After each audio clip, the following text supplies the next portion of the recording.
Hello అండి, welcome to Annapurna home bakes.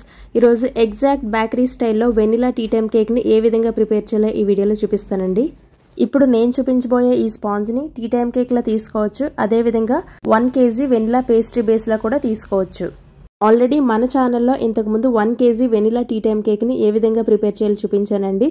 But ఈ sponge ఏంటంటే పక్కా బేకరీ స్టైల్లో ఉంటుంది. పర్ఫెక్ట్ మెజర్మెంట్స్తో ఈ కేక్ని ఎలా ప్రిపేర్ చేయాలో ఈ వీడియోలో మీకు క్లియర్గా చెప్తానండి. సో వీడియోని స్కిప్ చేయకుండా ఫస్ట్ నుంచి లాస్ట్ వరకు చూడండి. నేను చాలా వీడియోస్లో చెప్పానండి, మనం కేక్లో యూజ్ చేసే ప్రతి ఇంగ్రీడియంట్ కూడా రూమ్ టెంపరేచర్లోనే ఉండాలి. ఇప్పుడు ఒక మిక్సింగ్ బౌల్ తీసుకొని 4 eggs వేసుకోవాలి. అదేవిధంగా 1 teaspoon కేక్ జెల్ వేసుకోవాలి. గ్రామ్స్లో చెప్పాలంటే 5 grams ఉంటుందండి. 1 teaspoon vanilla essence, 1/2 teaspoon pineapple essence and 1/2 teaspoon sweet orange essence వేసుకోవాలి.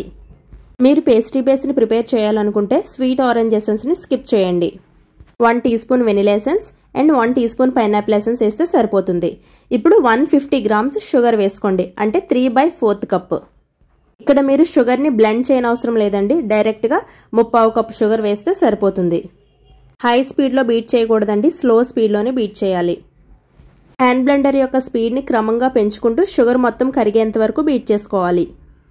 చాలా రోజుల నుంచి ఒక సిస్టర్ నన్ను బేకరీ స్టైల్లో జెల్ యూజ్ చేసి స్పాంజ్ని ప్రిపేర్ చేయమని అడుగుతున్నారండి.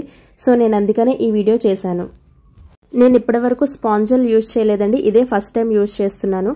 మిమ్మల్ని కూడా స్పాంజ్ జెల్ యూజ్ చేయమని నేను చెప్పట్లేదండి, నేనైతే స్పాంజ్ జెల్ని సజెస్ట్ చేయను. స్పాంజ్ జెల్ అన్నా కేక్ జెల్ అన్నా ఒకటేనండి. ఈ జెల్ యూజ్ చేయకపోయినా సరే కేక్స్ చాలా బాగా వస్తాయి. కాకపోతే మన ఛానల్లో అన్ని రకాల స్పాంజెస్ ఉండాలనే ఉద్దేశంతోనూ, అదేవిధంగా ఆ సిస్టర్ కూడా నన్ను రిక్వెస్ట్ చేశారని ఈ వీడియో చేస్తున్నాను.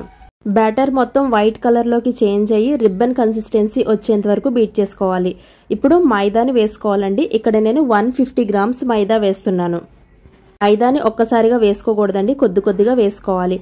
అదేవిధంగా 1 teaspoon బేకింగ్ పౌడర్ వేసుకోవాలి. బేకింగ్ సోడా వేయనవసరం లేదండి, జెల్ వేసిన కేక్స్కి బేకింగ్ సోడా వేయనవసరం లేదు. మైదా వేసిన తర్వాత హై స్పీడ్లో బీట్ చేయకూడదండి, స్లో స్పీడ్లోనే బీట్ చేసుకోవాలి. మీలో చాలామంది అక్క వీడియోస్ ఎందుకు పోస్ట్ చేయట్లేదు, రెగ్యులర్గా పోస్ట్ చేయండి, మాకు కూడా హెల్ప్ అవుతుందని అడుగుతున్నారండి. అంటే పెద్ద రీజన్ ఏమీ లేదండి వీడియో పోస్ట్ చేయకపోవడానికి. మీలో చాలామంది హోమ్ బేకర్స్ ఉండే ఉంటారండి, ఇంట్లో మేనేజ్ చేసుకోవాలి, అట్ ద సేమ్ టైం మనం కేక్స్ని కూడా ప్రిపేర్ చేసుకోవాలి.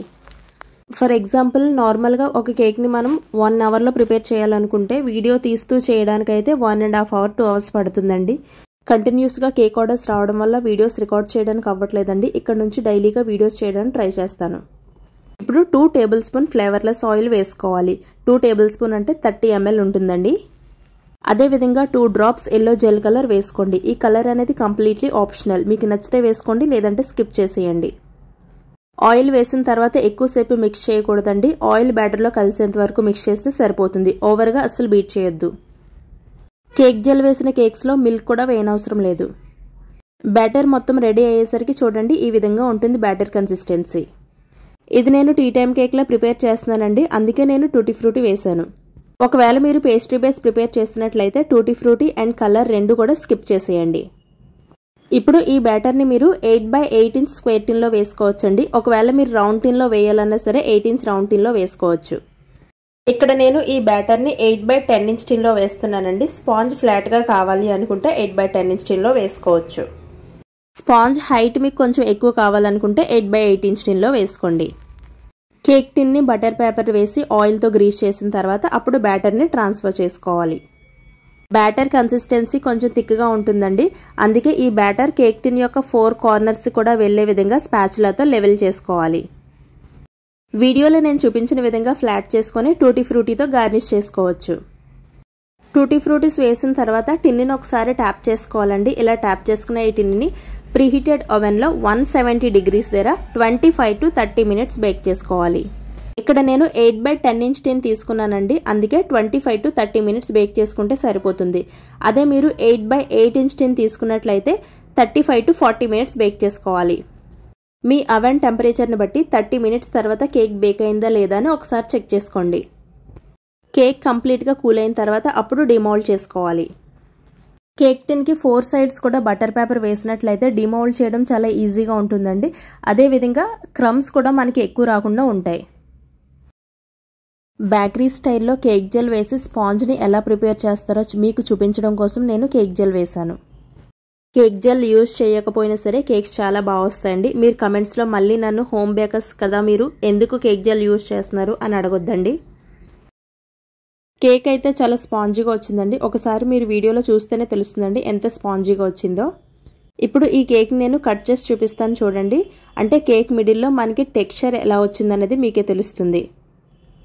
ఇప్పుడు మీరు చూస్తున్న ఈ కేక్నే బేకరీ వాళ్ళు పీసెస్లా కట్ చేసి కవర్స్లో కానీ లేదంటే పీవీసీ బాక్సెస్ ఉంటాయి కదండి రెక్టాంగిల్ షేప్లో, పీవీసీ బాక్సెస్లో కానీ ప్యాక్ చేసి సేల్ చేస్తూ ఉంటారు. నేను సేమ్ అదే రెసిపీని మీకు చెప్పాను. కేక్ మీకు మిల్క్ ఫ్లేవర్లో కావాలి అనుకుంటే ఆరెంజ్ ఎసెన్స్ బదులు 1/2 టీ స్పూన్ మిల్క్ ఎసెన్స్ వేసుకోండి. మిల్క్ ఎసెన్స్ వేసినట్లయితే మీరు టూటీ ఫ్రూటీని స్కిప్ చేసేయండి. కేక్ చాలా సాఫ్ట్ అండ్ స్పాంజీగా ఉంటుందండి. ఈ వీడియో మీకు నచ్చినట్లయితే ప్లీజ్ లైక్ చేసి సబ్స్క్రైబ్ చేసుకోండి. మీలో ఎవరైనా ఫస్ట్ టైం మన ఛానల్ చూస్తున్నట్లయితే ఒక్కసారి నేను చేసిన ప్రీవియస్ వీడియోస్ అన్నీ చెక్ చేయండి. ఆ వీడియోస్ అన్నీ మీకు యూజ్ఫుల్ అనుకుంటే మన ఛానల్ని సబ్స్క్రైబ్ చేసుకోండి. నెక్స్ట్ వీడియోలో హెల్తీగా కుకీస్ రెసిపీని పోస్ట్ చేస్తానండి.